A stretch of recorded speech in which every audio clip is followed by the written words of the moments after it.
Good morning everyone. My name is Aditya and in this video we will be solving question 1 of homework 11.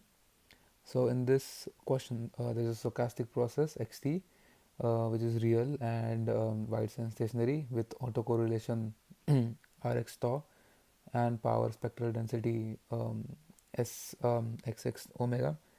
Now we have to show that in A part that Rxx tau is a real and even, that is correlation is real and even, and in second part spectral density is even and non-negative. So let us begin. So we know that so xt is real and White and stationary. So autocorrelation, so we have to show that autocorrelation is real and even. So we know that autocorrelation is given by expected value of t plus tau into xt. So autocorrelation of t plus tau comma t is autocorrelation of tau. So expected value of xt plus tau into xt um, is going to be this value. So expected value would be xt into x of t plus tau. So so which is equal to rxx of t comma t plus tau.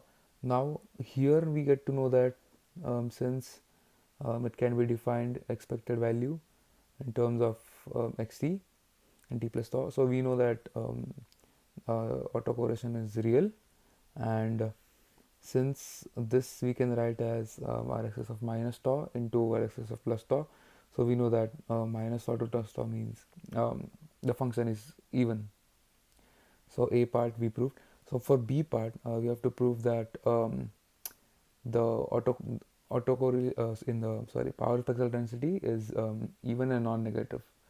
So SSX of omega, um, so for spectral density we can define it as by minus infinity to infinity into um, autocorrelation into e raised to minus jwt dt. So e raised to minus jwt we can write it as we can split it in terms of cos and sine. So we get minus infinity to infinity rxx tau into cosine omega t dt minus j into minus infinity to infinity rxx tau into sine omega t dt. Now since we already know that sine function is going to be an odd function, so this number and this is even, right? So this number is going to be odd number. Now since then odd function, so since there's a negative sign, um, even if it's odd function it does not matter.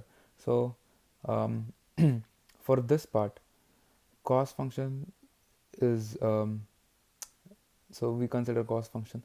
So cos function is always an even function. So but here we can write the limit as 0 to infinity, and so that is why we gave it twice. So twice 0 to infinity rx tau cos omega t dt. um, so we just consider this part.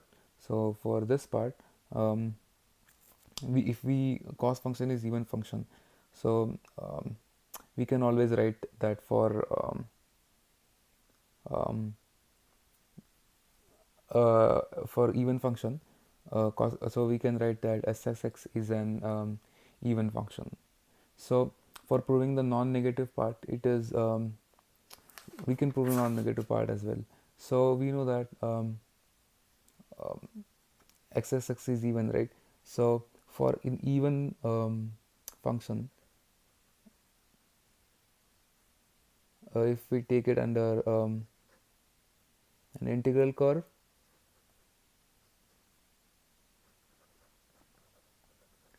then so if we take it in the integral curve, so we will get an expected value of some function. Say if the function is z, so we will get the expected value of um, zt. So this is basically a basic formula. So we get this as a function. So we know that now since the area under, if this is positive, the area under so even function, so this is value, the value of this zt is going to be greater than or equal to 0. So it's going to be it's going to be a positive value. So this is why um, SXX, that is the spectral density, is always going to be non-negative. Thank you so much for watching the video.